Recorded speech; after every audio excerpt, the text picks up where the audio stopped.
পুরো মধ্যপ্রাচ্য জুড়ে ৮৫টি ঘাঁটি লক্ষ্য করে হামলা চালিয়েছে ইরানি বাহিনী। মার্কিন যুক্তরাষ্ট্রের হামলার জবাবে ইরানি বাহিনী এই হামলা চালিয়েছে।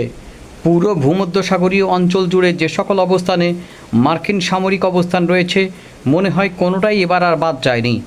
প্রচণ্ড হামলা হয়েছে কুয়েত এবং বাহরাইনে। কুয়েত এবং বাহরাইনের এই সকল বিমান ঘাঁটিগুলো মার্কিন যুক্তরাষ্ট্রের জন্য অত্যন্ত গুরুত্বপূর্ণ এবং লজিস্টিক হাব হিসেবে পরিচিত।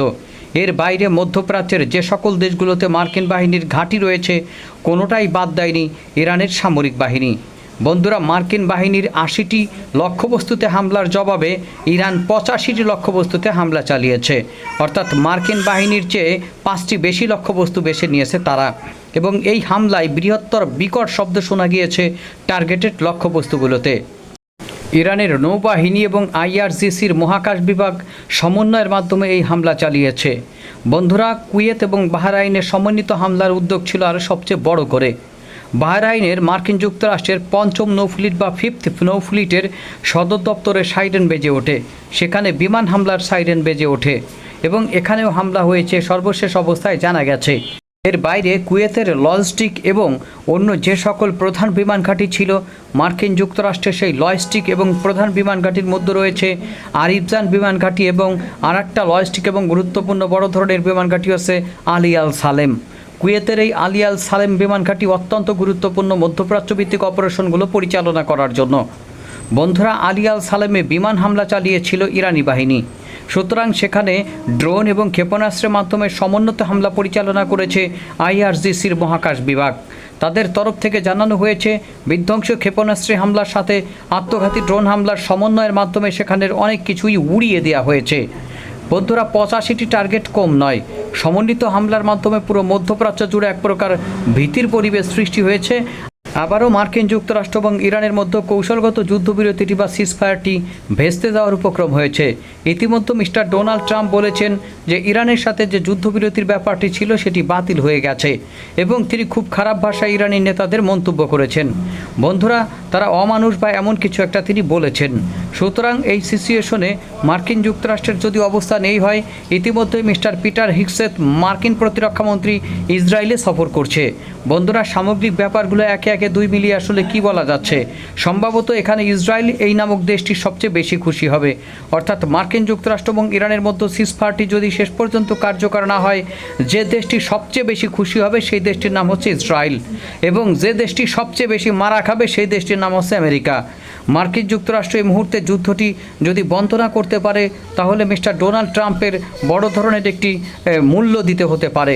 মধ্যবর্তী নির্বাচন আগত, আবারও তেলের দাম আকাশচুম্বী বাড়া শুরু করেছে মার্কিন যুক্তরাষ্ট্র এবং ইরানের মধ্যে এই সিজফায়ারের অনিশ্চয়তার পর। যদি জ্বালানি মূল্য বেশি পরিমাণে বাড়ে তাহলে এখানে বড় ধরনের একটি ব্যাঘাত সৃষ্টি হতে পারে এবং মুদ্রাস্ফীতি ক্রমান্বয়ে আমেরিকায় বেড়ে যেতে পারে।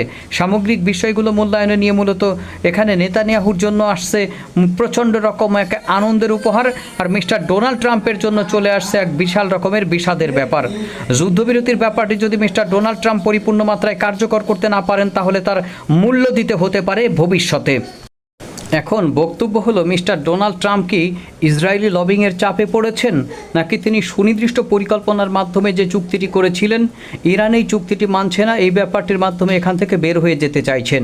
আসলে তিনি কোন চাপে এবং কার মাধ্যমে এটি বের হয়ে যাওয়ার একটি পরিকল্পনা করছে, নাকি ইরান এই মুহূর্তে মার্কিন যুক্তরাষ্ট্রকে একটি ট্র্যাপে ফেলেছে?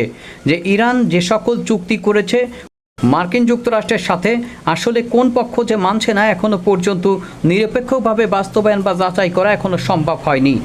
ইরানের তরফ থেকে দাবি করা হয়েছে যে মার্কিন যুক্তরাষ্ট্র ইরানের জ্বালানি তেল বিশ্ববাজারে বিক্রি করার ব্যাপারে যে ট্রেজারি ছাড় দিয়েছিল সেটি বাতিল করেছে, এবং তারা দাবি করেছে এটি চুক্তির একটি লঙ্ঘন।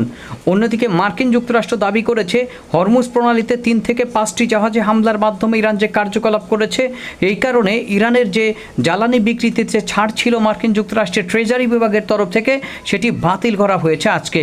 ইরানের তরফ থেকে জানানো হয়েছে এটি সুস্পষ্টভাবে মার্কিন যুক্তরাষ্ট্র এবং ইরানের মধ্যে স্বাক্ষরিত আপাত দৃষ্টিতে যে যুদ্ধবিরতি চুক্তি স্বাক্ষরিত হয়েছে তার সুস্পষ্ট লঙ্ঘন।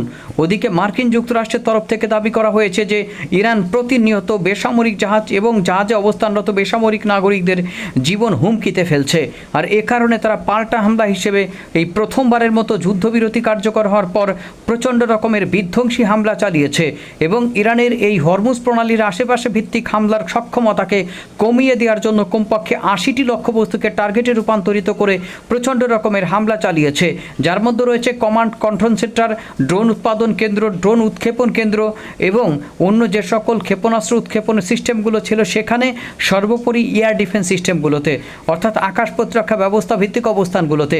আরও মার্কিন যুক্তরাষ্ট্রের তরফ থেকে দাবি করা হয়েছে যে হরমুজ প্রণালীতে তারা ৬টির মতো ইরানের আত্মঘাতী ড্রোনকে ভূপাতিত করেছে। এদিকে ইরানের তরফ থেকে দাবি করা হয়েছে তারা হরমুজ প্রণালীর আশেপাশে MQ-9 রিপার ড্রোনকে ডিস্ট্রয় করে দিয়েছে। অর্থাৎ একে অপরের বিরুদ্ধে যখন সমন্বিত হামলার মাধ্যমে তারা দাবি করেছে যুদ্ধবিরতি কার্যকর হওয়ার পর সবচেয়ে বড় ধরনের আঘাতটি এনেছে ইরান, মার্কিন যুক্তরাষ্ট্র দাবি করেছে যুদ্ধবিরতি কার্যকর হওয়ার পর তারাও সবচেয়ে বড় ধরনের আঘাতটি এনেছে ইরানের বিপরীতে। ইরানও দাবি করেছে মার্কিন যুক্তরাষ্ট্রের ৮০টি টার্গেটের বিপরীতে তারা ৮৫টি টার্গেটকে লক্ষ্যবস্তুতে রূপান্তরিত করে মূলত স্ম্যাশ করে দিয়েছে। এই যখন অবস্থা, সম্ভবত মধ্যপ্রাচ্যে আবারও একটি যুদ্ধের ঝড় দেখা গেল। যুদ্ধবিরতির ১২টা বাজলো। এই মুহূর্তে ইসরায়েল কি করে সেটি হলো দেখার বিষয়। তারা তো সুস্পষ্টভাবে মিস্টার ডোনাল্ড ট্রাম্পকে ধন্যবাদ জানাবে, আর মিস্টার ডোনাল্ড ট্রাম্প কি মনে ব্যথা পেয়ে এই যুদ্ধবিরতিতে লঙ্ঘন করলেন সেটি সময়ই বলে দেবে। তবে কৌশলগত দিক বিবেচনায় সবচেয়ে খারাপ ব্যাপারটি হবে মধ্যপ্রাচ্যের দেশগুলোর জন্য। তাদের অনেক চাপাচাপি এবং পাকিস্তানের মতো পরমাণু শক্তিধর রাষ্ট্রের গুরুত্বপূর্ণ মধ্যস্থতায় যতদূর পর্যন্ত এগিয়ে ছিল সেই আলোচনা মূলত একটি ফ্রেমওয়ার্কের ভিতরে চলে গিয়েছিল এবং সেই ফ্রেমওয়ার্ক ভিত্তিক অবস্থানগুলোতে তদারকি করার পর ইরান এবং মার্কিন যুক্তরাষ্ট্রের মধ্যে একটি কৌশলগত অবস্থান এমনভাবে লেগে গিয়েছিল যে ইসরায়েলও বিশ্বাস করেছিল চুক্তিটি এখন আর তারা ঠেকাতে পারছে না। তবে ইসরায়েল সম্ভবত এই সুযোগটি এখন নেবে। তারা কোনোভাবেই মার্কিন যুক্তরাষ্ট্র আর ইরানকে নতুন করে যুদ্ধবিরতির অবস্থায় পৌঁছাতে দেবে বলে মনে হয় না।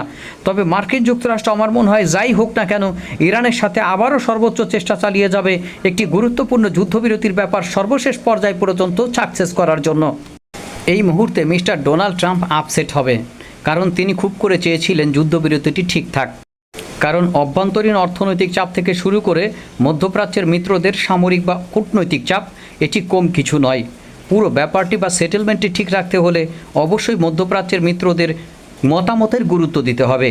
আর যদি গুরুত্ব না দেন তাহলে হরমুজ প্রণালী সহ বাবেল মানদেব, ভূমধ্যসাগর, অ্যারাবিয়ান সি সহ পার্শ্ববর্তী যে সকল অঞ্চল রয়েছে সেখান দিয়ে জ্বালানি সরবরাহ থেকে শুরু করে সামরিক এবং বাণিজ্যিক জাহাজ চলাচল এক প্রকার বন্ধ হয়ে যাবে, আর তাতে বিশ্বব্যাপী জ্বালানি তেলের দাম আবারও আকাশ ছোঁবে। মিস্টার ডোনাল্ড ট্রাম্পের স্বপ্ন দুঃস্বপ্নই থেকে যাবে। পরিপূর্ণভাবে এই ব্যাপারগুলোতে এতটা ব্যাকফায়ার করবে সেটি হয়তো অভ্যন্তরীণভাবে মার্কিন যুক্তরাষ্ট্রের মুদ্রাস্ফীতি আরও বাড়বে এবং মধ্যপ্রাচ্যভিত্তিক এই অবস্থান যদি আরও দীর্ঘায়িত হয়, কোনো সমাধান না হয়, তাহলে নিশ্চিত থাকতে পারেন আপনারা বিশ্বব্যাপী মুদ্রাস্ফীতির হার এবং জ্বালানি তেলের দাম বাড়ার সাথে সাথে অনেকটা অর্থনৈতিক একটি রেসিশন শুরু হয়ে যেতে পারে, যেটি সম্ভবত বিশ্বের কেউই চায় না। ইউরোপীয় ইউনিয়ন, মধ্যপ্রাচ্যের মার্কিন মিত্ররা থেকে শুরু করে এশিয়ার দেশগুলো তারা একটি যুদ্ধের সমঝোতায়